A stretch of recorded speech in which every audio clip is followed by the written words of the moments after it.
Chapter 13 of 813. This recording is in the public domain. 813 by Maurice Leblanc. Chapter 13. The Seven Scoundrels. "Will you see this gentleman, ma'am?"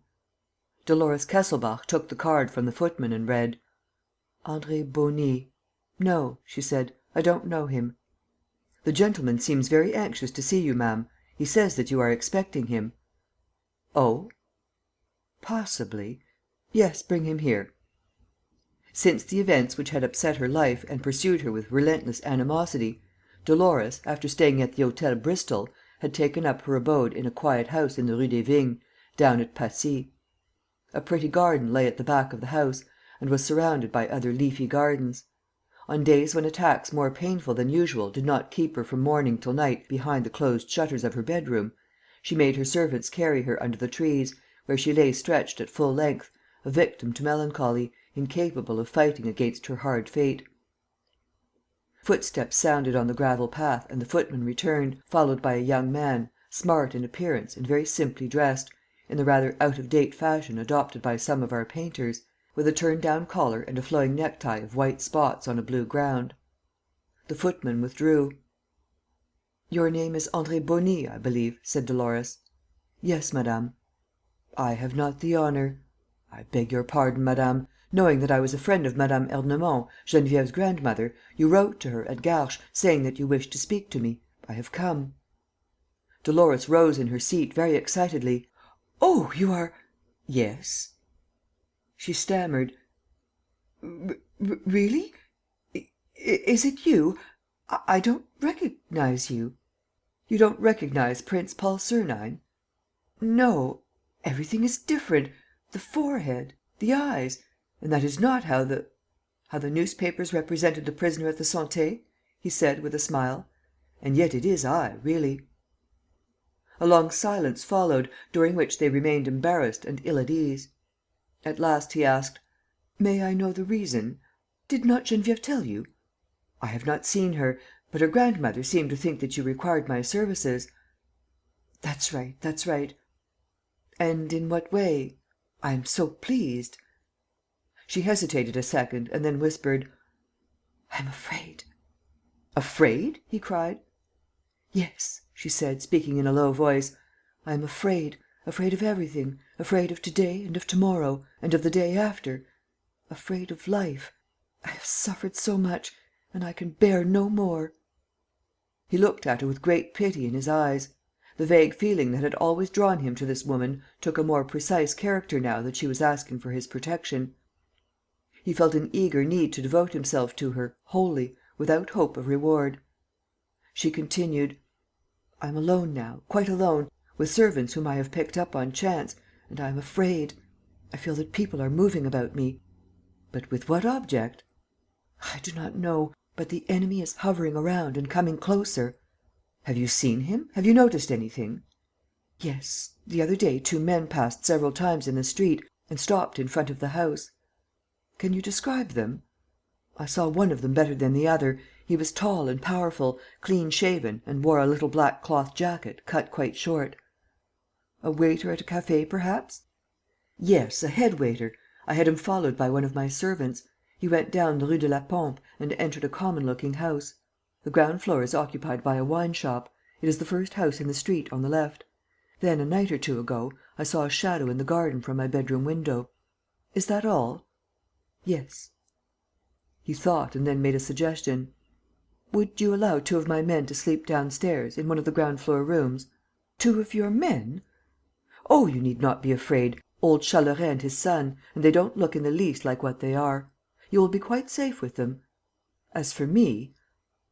He hesitated. He was waiting for her to ask him to come again.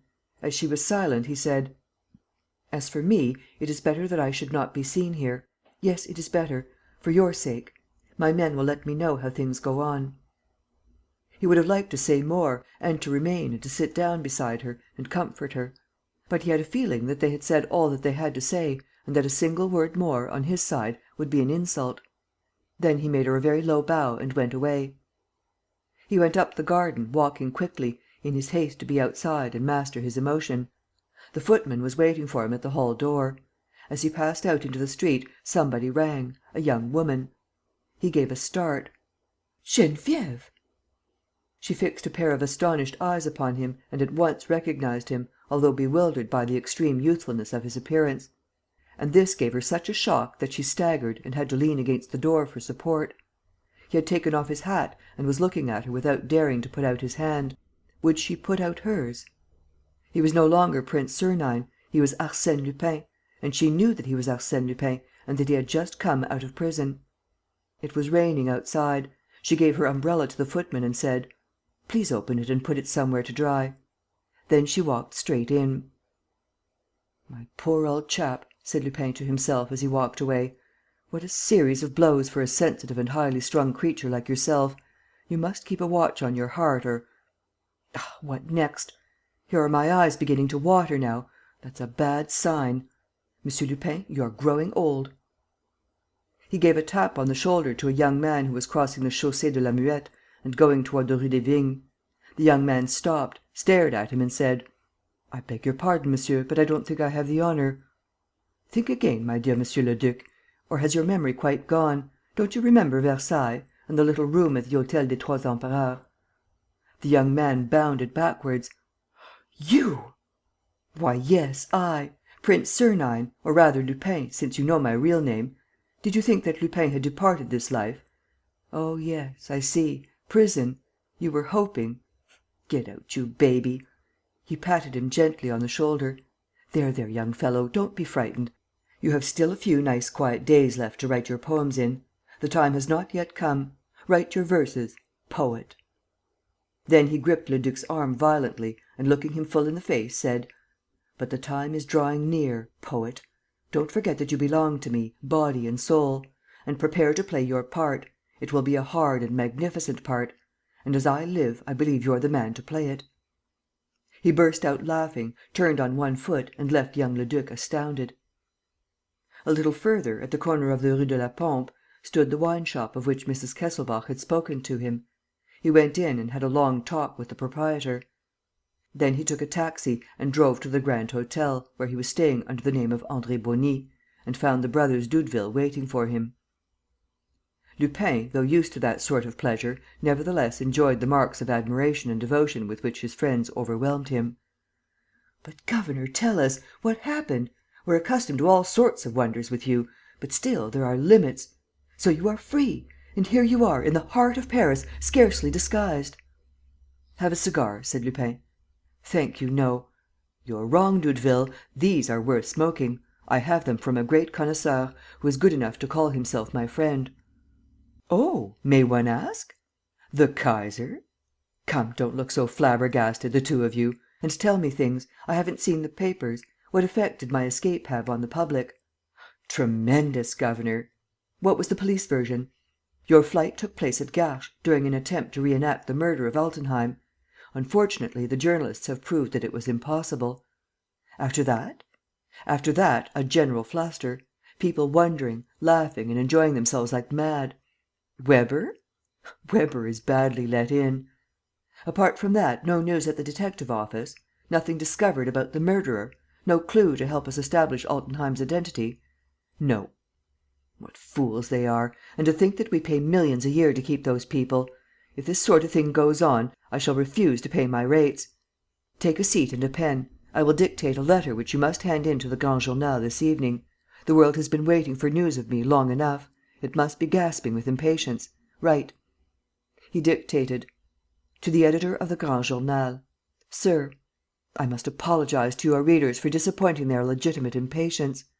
I have escaped from prison and I cannot possibly reveal how I escaped. In the same way, since my escape, I have discovered the famous secret and I cannot possibly disclose what the secret is nor how I discovered it. All this will, some day or other, form the subject of a rather original story which my biographer in ordinary will publish from my notes. It will form a page of the history of France which our grandchildren will read with interest. For the moment, I have more important matters to attend to. Disgusted at seeing into what hands the functions which I once exercised have fallen, tired of finding the Kesselbach Altenheim case still dragging along, I am discharging M. Weber and resuming the post of honour which I occupied with such distinction and to the general satisfaction under the name of M.